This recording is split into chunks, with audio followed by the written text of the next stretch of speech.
नमस्कार पिलामाने स्वागत करुछि मोर आरकेएन education channel को। आज आमे तृतीय श्रेणी रो चैप्टर 3 जहा कि रहिछि कहार केते गोड़। पिलामाने कहार केते गोड़ माने बुझुछ ना? जेमति हमर दुईटी गोड़ अछि। एही पृथ्वी रे जे सब जीव जंतु अछंती समस्तंकर कोन समान अछि कि? समान नाही ना, कहार दुईटा अछि। जेमति हमर दुईटा अछि त कहार चारिटी गोड़ अछि आउ कीट पतंग मानकर 6टी अछि। हाँ ना नाही तो कहार गोड़ नाही। या पढ़िकी हमें जानिबा कहार केतोटी गोड़ अछि। देख बणर पाठशाला। बण माने जंगल, जंगलर पाठशाला। पाठ पढ़ा चली थाए बाघ गुरुजी होई पाठ पढ़ाऊ थाए। कौन हेछि ना बणरे उठे पाठशाला होछि आउ सेठी पाठ पढ़ा चली थाए आउ सेठी गुरुजी के बाघ गुरुजी हेकी समस्तंकु पाठ पढ़ाउछि।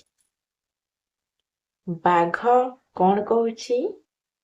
पिला माने कहिल देखी गोड़ आमर कौन उपकार करे? मांकड़ कौन कहूछि? गुरुजी गोड़रे आमे चालू, खेलु आउ दौड़ू। तापरे देखो साप कौन कहूछि? मोर गोड़ नाही, मु छाती रे भरा देई जीवा आसीबा करे।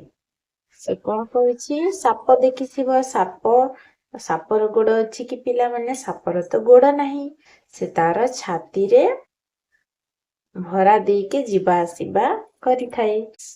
बाघ कहूछि कौन कहूछि? बाघ देखो हाँ साप परी मध्य जिया, माछ, गेंडा आउ जोकर भी गोड़ नाही।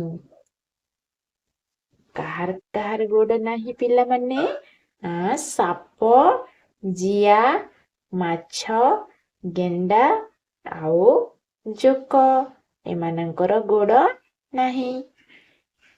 एठी देख पिला माने चित्र रे देख एठी उठे ब्लैक बोर्ड अछि।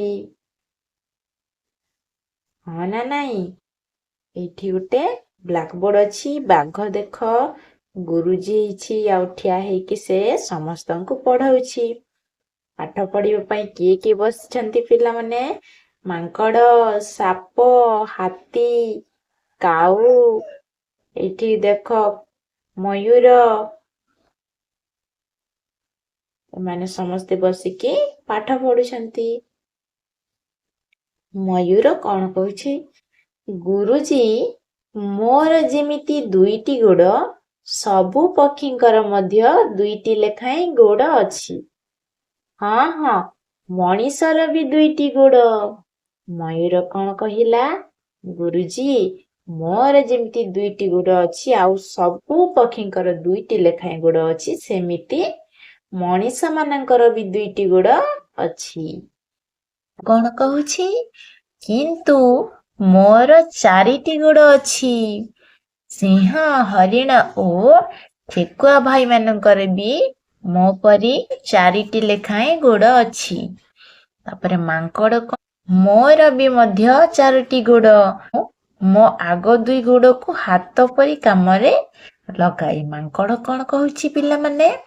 ନା ମୋର ବି ଚାରିଟି ଗୋଡ଼ ଅଛି ଆଉ ମୋ ଆଗ ଦୁଇ ଗୋଡ଼କୁ ମୁଁ ହାତ ପରି କାମରେ ଲଗାଏ। ତାପରେ ହାତୀ କଣ କହିଲା? ମୋର 5ଟା ଗୋଡ଼ ବୋଲି ଭାବୁଛ କି? କିଏ କହୁଛି ପିଲାମାନେ? ହାତୀ କହୁଛି। କଣ କହୁଛି? ମୋର କଣ 5ଟି ଗୋଡ଼ ଅଛି ଭାବୁଛ କି? ନା ନା ମୋର ବି 4ଟି ଗୋଡ଼ ଓ ଗୋଟିଏ ଲମ୍ବା ଶୁଣ୍ଡ ଅଛି। ସମସ୍ତେ ଯେତେବେଳେ ମୋର 2ଟି, ମୋର 4ଟି କହିଲେ, ହାତୀ ଭାବିଲା ନିଜକୁ ତାର ଶୁଣ୍ଡଟିଏ ଅଛି ନା ପିଲାମାନେ, ଆଉ 4ଟି ଗୋଡ଼। ତ ସେ କଣ କହୁଛି? ମତେ କଣ ଏଇ ଶୁଣ୍ଡକୁ ମିଶେଇକି 5ଟି ଗୋଡ଼ ଅଛି ଭାବୁଛ କି? ଏମିତି କହୁଛି ନା। ତାପରେ ବାଘ କଣ କହୁଛି? ଆଚ୍ଛା ପିଲାମାନେ କହିଲ ମଶା ଓ ମାଛିର କେତୋଟି ଗୋଡ଼? ସମସ୍ତେ ଜାଣିଥିବେ ତ ହାତ ଟେକିଥିବେ, ହଁ ନା? ତମେ ମାନେ ଯେମିତି ମୁଁ ଜାଣିଛି କୁହ, ସେମିତି ସମସ୍ତେ ହାତ ଟେକିକି କହିଥିବେ। ଆରେ ଦେଖ, ଏଠି ପ୍ରଜାପତି କଣ କହିଲା? ପ୍ରଜାପତି କହୁଛି ମଶା ମାଛିଙ୍କର 6ଟି ଗୋଡ଼, ମୋର ବି 6ଟି ଗୋଡ଼। ଜନ୍ଦା, ପିମ୍ପୁଡ଼ି, ଭଅଁର, ମହୁମାଛିର ବି 6ଟି ଲେଖାଏଁ ଗୋଡ଼। କାହାର 6ଟି ଲେଖାଏଁ ଗୋଡ଼ ଅଛି ପିଲାମାନେ? ମଶା, ମାଛି, ଜନ୍ଦା, ପିମ୍ପୁଡ଼ି, ଭଅଁର, ମହୁମାଛି ଏମାନଙ୍କର 6ଟି ଲେଖାଏଁ ଗୋଡ଼ ଅଛି। ଦେଖ ଏଠି ପିମ୍ପୁଡ଼ିଟି ଅଛି, ତାର କେତୋଟି ଗୋଡ଼? 3 3 6ଟି ଗୋଡ଼। ବାଘ କହିଲା, ଆରେ ବା, ଏଥର କହିଲ କାହାର 8ଟି ଗୋଡ଼ ଅଛି? ତାପରେ ବାଘ ପଚାରୁଛି, ଏଥର କହିଲ କାହାର 8ଟି ଗୋଡ଼ ଅଛି? ବୁଝିପାରିଲ କି ପିଲାମାନେ? ଜାଣିଛ କି ତମେ ମାନେ କାହାର 8ଟି ଗୋଡ଼ ଅଛି? ଏହି ପ୍ରଶ୍ନ ଶୁଣିକି ଏହି ପ୍ରଶ୍ନର ଉତ୍ତର ଦେବାକୁ କିଏ ଆସିଲା? ନା, ବୁଢିଆଣୀ ଆସିଲା। ବୁଢିଆଣୀ କହୁଛି, ମୋର ପରା 8ଟି ଗୋଡ଼, ଆଉ ମାଙ୍କଡସାର ମଧ୍ୟ 8ଟି ଗୋଡ଼।